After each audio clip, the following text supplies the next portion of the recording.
Right. We need to talk about Love Island Season 13. I've been a fan of this show for years. Years. I sat through every season, defended it when people told me it was trash TV, stayed up past midnight watching episodes I should not have been watching on a Tuesday. So when I say the season is already a mess, I mean that with all the love in the world. Because the thing is, I want the show to be good. I want it to be what it used to be. But Season 13 is 1 week old, and already there is so much going on that I had to sit down and make a video about it.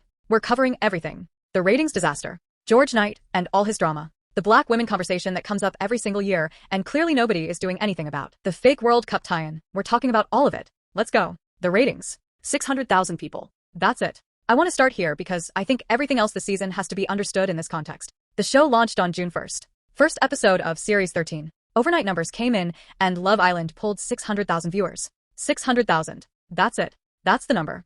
For context, The Traitors UK finale this year had 9.6 million viewers. 9 million. Love Island at its absolute peak in 2019 had 6 million people watching a single episode on a Tuesday night in July. And I remember that summer. You couldn't escape it. The phrase "dead ting" ended up as one of the top search things on Google that year. Amber Gill was everywhere. The whole country was locked in. Now, 600,000. The drop has been gradual. The 2022 launch got 2.4 million. The 2023 launch dropped to 1.3 million, already a loss of 1 million viewers in 1 year. Last year, Season 12, averaged about 1.6 million per episode across the run, which actually felt like a recovery. People were talking about Shakira Khan. The show had some life again. So you'd think the momentum would carry into 2026. Nope. 600K, their worst launch ever.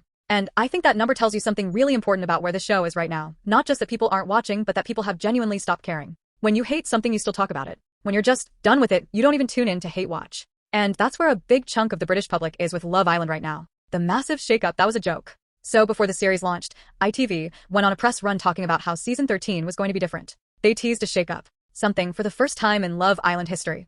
They had their commissioning editor Amanda Stavry doing interviews building the hype. People were speculating. New villa? Different format? Something dramatic? The big change was that the first episode aired at night. That's it. They filmed the launch episode at nighttime instead of in the afternoon. That was the first in Love Island history moment. I'm not even exaggerating. The show took place at night. Outside. In the dark. Revolutionary television. The mockery was instant. Twitter, sorry, X, had a field day. And the thing that made it worse was the framing. ITV actually put out press materials, hyping this up like it was something meaningful. Like the audience was going to go, "Oh my god, it's dark outside. I'm so invested."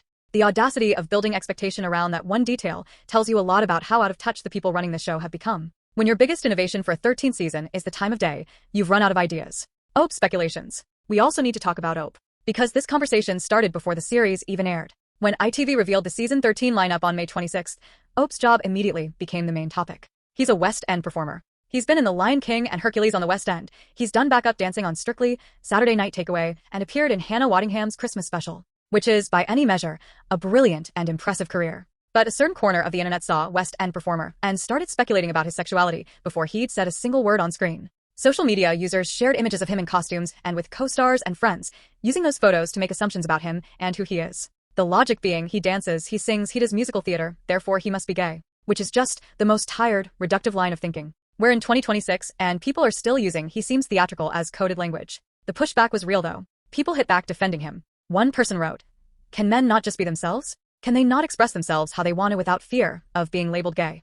And this is actually a pattern on this show. Every year, Love Island viewers pick one man and decide he's secretly gay. It's always because they don't think he's manly enough. As one viewer put it in 2023, "It's a sobering reminder that we're not as progressive as we think we are," and explains why we have so many issues with men and masculinity. In 2023, it was Mehdi, a contestant who was speculated about on Aftersun itself by a celebrity guest, which led to actual outcry. Now it's OPE's turn, and we haven't even gotten to Casa Amor yet. The bigger issue is what this reveals about how masculinity gets policed on Love Island specifically. Men who are expressive, creative, or don't fit into a narrow box of what a Love Island man looks like get scrutinized, and in OPE's case, that scrutiny landed before he even unpacked his suitcase in Mallorca. That's not even all the controversy about OPE. His very name is a point on contention. So for those who don't know, OPE is a Yoruba name and Yoruba is an ethnic group in Nigeria. The way OPE pronounces his name is not the same way it is intended to be pronounced. Many Yorubas online have called this out and said he's completely butchering his own name. Then a white woman on TikTok made a video saying everyone basically needs to get off his back and that he can say his name however he wants. People immediately clapped back because that creator was speaking on a topic that she didn't know the depth of. You see, in the West, here is a history and an expectation that people with ethnic names to either change to English names or water down the pronunciation so that it is as easy as possible for Westerners to say. This practice was learned among many people of color from a young age and is in fact harmful in the sense that names are vital cultural connectors. Changing it or quote-unquote watering it down to assimilate to a predominantly white environment contributes to low racial self-esteem. It is one of many seemingly little things that uphold the idea of white is right.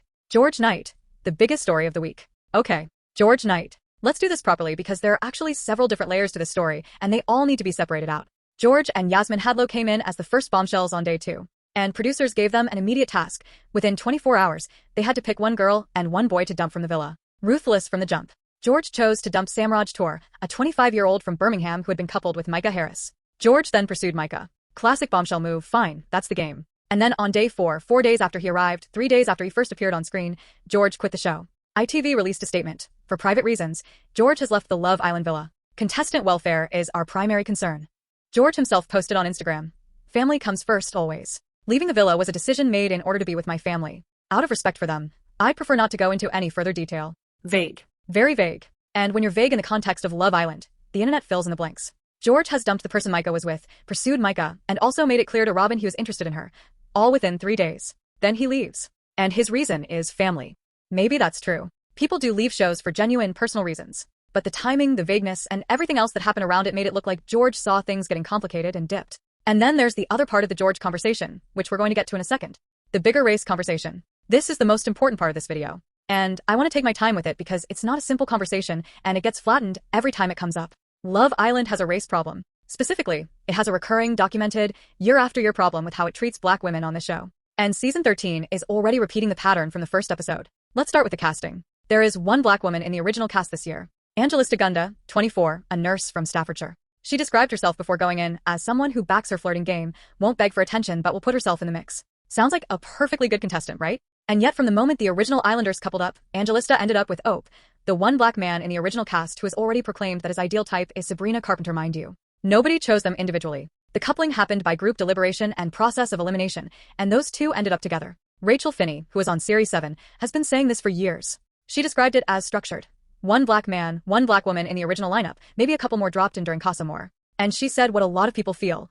It's not diverse enough, and it adds to the perception that we're tokens. We're not put in there because we're desirable. That quote. We're not put in there because we're desirable. Because that's the actual problem. It's not just about how many black women are in the cast. It's about whether the show is casting men who would genuinely be interested in dating black women. And consistently, season after season, the answer appears to be no. You can put a black woman in the villa every single year, but if the men around her aren't going to see her as a viable romantic option, you've just made her the villain of her own storyline. She looks unwanted on national television. And then she either leaves early, or gets a sympathy edit and gets dumped. A former Love Island producer spoke out about this just days into the series. They put it directly. Year after year, we continue to cast black women alongside men who openly or implicitly don't date black women. The result is a cycle that viewers have watched repeatedly: rejection, exclusion, and disappointment. For young black girls watching at home, that's a damaging message. A former producer, saying this publicly, about the show they used to work on. And now there are reports that the show plans to drop more black women in as bombshells later in the series. More black women as bombshells. When there's still nobody in the villa who's shown any interest in dating black women. The bombshell slot is already a difficult position. You're arriving into established connections. You've got to break something up. Putting black women in those slots specifically, when the groundwork hasn't been laid for anyone to want them, is not diversity. It's optics. It's the show being able to say, look, we have black women, while setting those same women up to come in, get ignored, and leave in 2 weeks. George Knight and the race perception. Now back to George. Because separately from the general casting conversation, people on social media started looking at George's specific behavior in the villa and flagging a pattern. George comes in as a bombshell. He has a task to dump someone and he chooses Samraj Tour. Fine. Samraj was coupled with Micah, who George wanted to pursue, so on paper that's strategic. But Samraj is South Asian. And viewers started noticing that George appeared to completely ignore Angelista throughout his time in the villa, not a conversation, not a glance in her direction. And there were observations about his energy toward Ope too. He didn't appear to build any kind of friendship or connection with either of the black and brown islanders during the days he was there. There's one particular moment where the guys were all chatting, and Samraj mentioned that he was a model. George seemed so taken aback by that. I was like, what's so shocking about him being a model? Then George asked, is it part-time or full-time? I'm paraphrasing. It just seems to me like he was trying to take Samraj down a notch. Like he felt weirdly threatened by him. When you arrive in a villa, dump the one South Asian man within 24 hours as your very first act, don't speak to the only black woman at all, and leave 3 days later in murky circumstances, people are going to join those dots. And they join them loudly on social media. I want to be clear. I'm not in George's head. I can't tell you what he was thinking or what his actual reasons are for anything. But Love Island isn't a private space. Everything happens on camera, and what the camera showed was a man who interacted almost exclusively with white islanders, dumped the only South Asian man in the villa on day 1, and had zero documented interaction with the only black woman. Whether that's conscious bias or just the way it came out, the effect is the same for the people watching. the bombshell twist, and who got dumped. Let's zoom out from George, specifically, and talk about the twist itself for a second because I think it deserves its own conversation. ITV gave two bombshells, people who had been in the villa for less than a day, the power to immediately dump two of the original islanders. Within 24 hours, Ellie Chadwick, who had literally just arrived and started getting to know people, got sent home. Samraj, who had just been coupled, got sent home. Two people who had been on screen for one episode. Now, there's a twist within the twist. Turns out Ellie and Samraj weren't actually sent home. ITV kept them somewhere else and brought them back. So the whole dumping was faked, which is its own conversation about how far the show will go to manufacture drama at the expense of the Islanders' actual emotional well-being. But taking the twist at face value, why are we giving bombshells, who have no context about any of the people in the villa, the immediate power to eliminate? They've known these people for a day. They have no idea who's genuinely connecting, who has a good personality, who the audience is rooting for. They're making a decision based entirely on who they want to sleep with. And the casualties of that decision were Ellie and Samraj, and the decision on Samraj's side was made by a man who then quit the show 3 days later. The influencer casting and the nepotism problem. One more thing, the casting. Every year this conversation gets louder, and this year it's reached a new level. Among the rumored cast for season 13, before it even started, was Charlene Murphy, an Irish influencer with close to 400,000 Instagram followers. The reason she reportedly got the call? Her best friend Lucinda Strafford, who was on Love Island before, put her name forward to producers. Directly. Lucinda told ITV bosses they should get her on the show. That's how you get on Love Island now. Not by applying and hoping. By being mates with a former Islander who has ITV's number. And Charlene isn't the only example. There were reportedly TOE cast members in the mix. Former reality TV people. Influencers with pre-existing followings and pre-existing personal brand strategies. The days of a gas engineer from Sheffield and a PE teacher from Bristol just deciding to give Love Island a go and ending up on national television.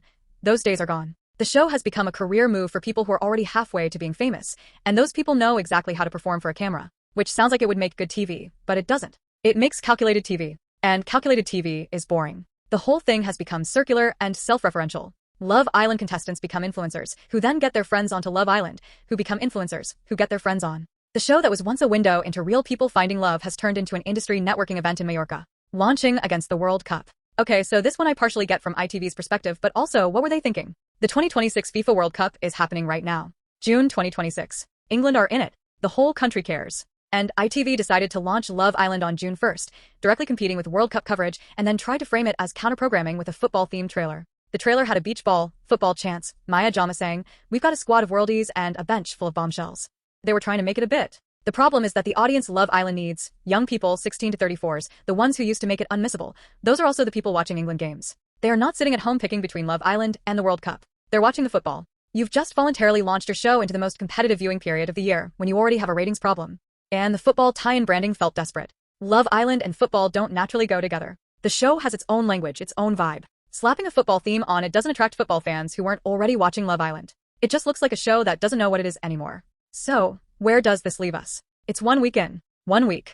And we already have record low ratings, a fake shakeup, a bombshell who quit in murky circumstances, 2 men flagged for their behavior toward women on day 1, an ongoing and unresolved race problem that a former producer has now spoken about publicly, an influencer casting pipeline, and a welfare statement that went out before any of the drama even happened.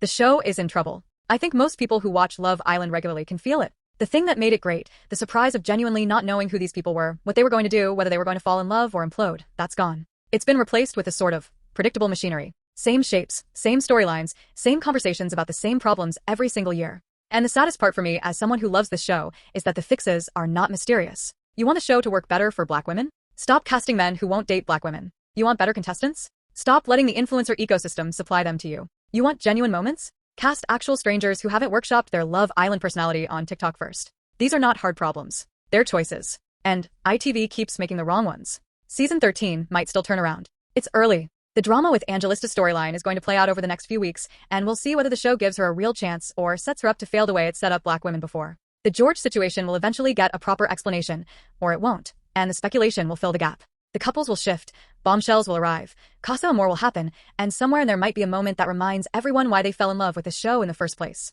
But 600,000 people watching the launch episode. That's not a warning sign. That's an arrival. The show is telling you where it is. And right now, it's somewhere nobody really wants to be. Drop a comment. Are you still watching season 13? And if you're a Black woman who watches the show, I actually really want to hear your perspective on the Angelista situation because I feel like those are the voices that need to be loudest in this conversation. Let me know. Like if you enjoyed this, subscribe if you're new, and I'll see you in the next one.